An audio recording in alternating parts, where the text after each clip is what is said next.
Baik, assalamualaikum warahmatullahi wabarakatuh. Perkenalkan, nama saya Nabil Maulidan dengan NIM 250401010401, mahasiswa program studi Informatika PJJ di Unsia.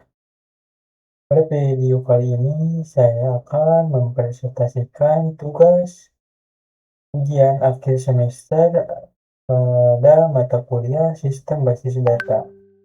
Dengan materi pembahasan mengenai analisis diagram anti-relationship atau ARD pada sistem manufaktur mebel.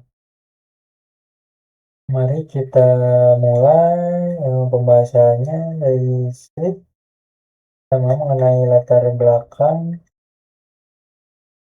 dan ruang lingkup.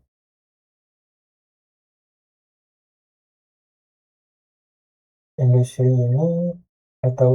industri manufaktur mebel memiliki proses bisnis yang terintegrasi dimulai dari pengolahan bahan baku hingga menjadi produk mebel jadi yang sampai ke tangan konsumen akhir.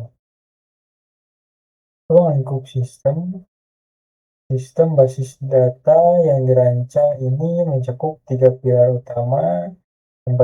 Yang pertama, pengadaan bahan baku dari pihak supplier. Yang kedua, proses produksi atau manufaktur barang mebel. Yang ketiga, pengolahan transaksi penjualan serta pemasaran oleh pelanggan. Tujuan perencanaan basis data dan ERD ini, kita membutuhkan ERD dalam sistem mebel ini. Yang pertama yaitu untuk menciptakan transparansi stok bahan baku dan kemudahan pelacakan pengiriman dari supplier. Yang kedua, memvisualisasikan entitas dan relasi secara jelas guna menjamin konsistensi data serta meminimalkan redundansi data. Ketiga, agar eksekusi query, transaksi penjualan, dan operasional dapat dilakukan secara lebih efisien dan sederhana.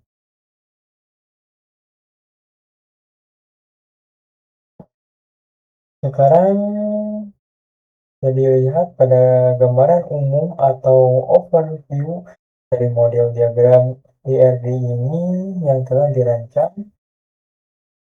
Secara arsitektur pada sistem ini terdapat dari 6 entitas utama yang terhubung dalam satu aliran data yang utuh. Pada fase pengadaan melibatkan entitas supplier yang terhubung ke entitas shipment. Pada fase produksi itu melibatkan entitas item atau bahan baku yang diolah menjadi entitas produk atau mebel jadi. Yang kemudian pada fase pesanan pelanggan itu melibatkan entitas customer yang melakukan pemesanan melalui entitas order. Keenam entitas ini saling melengkapi untuk memastikan seluruh riwayat operasional tercatat tanpa ada data yang terputus.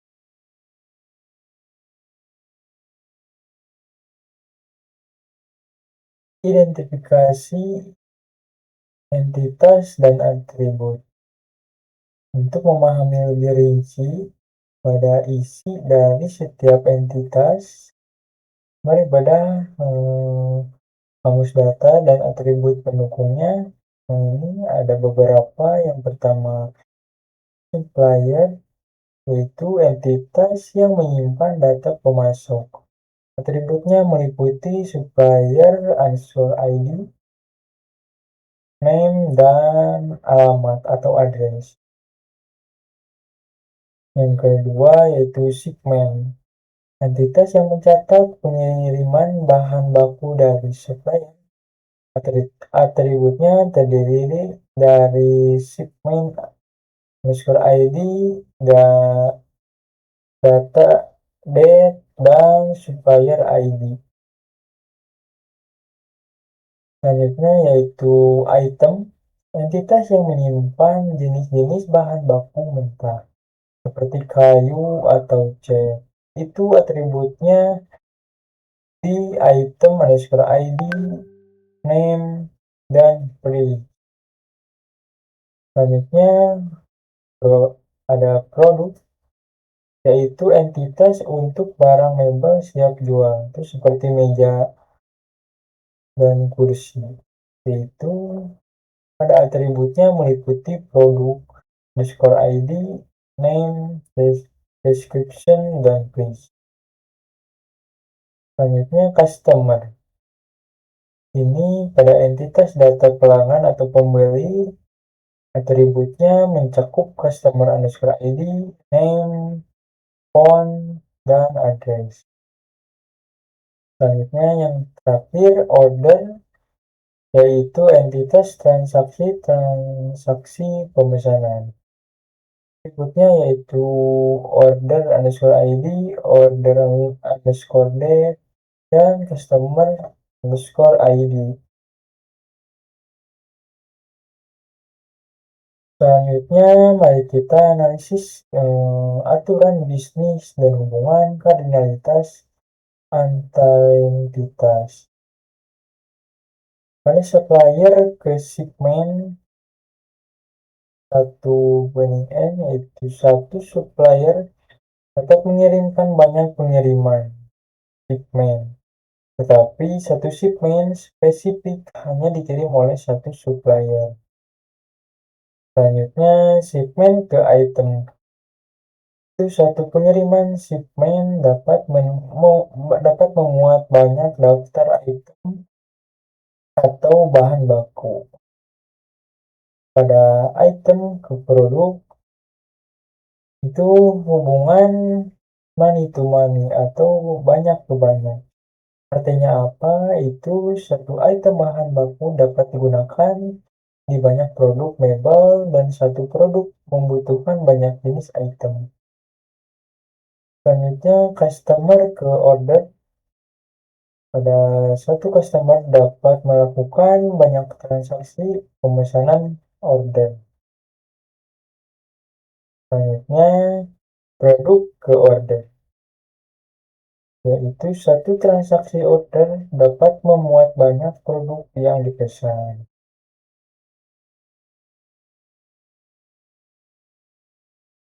Di sini untuk menjaga integritas data dan mempermudah pencarian report, penerapan primary key atau PK dan poly key atau FK sangatlah krusial.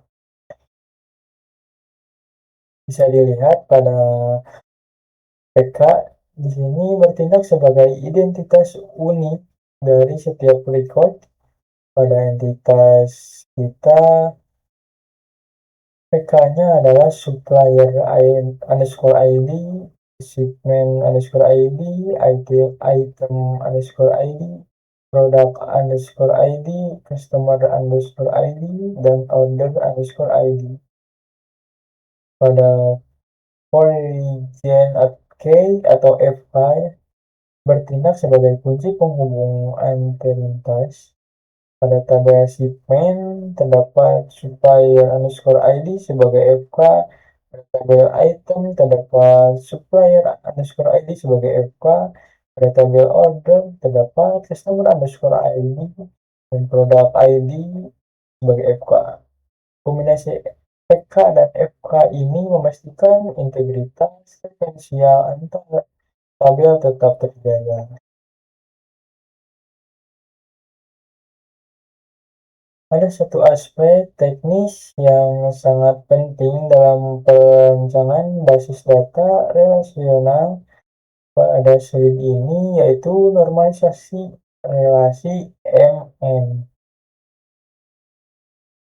Masalah pada hubungan ini antara item dan produk bersifat money to money.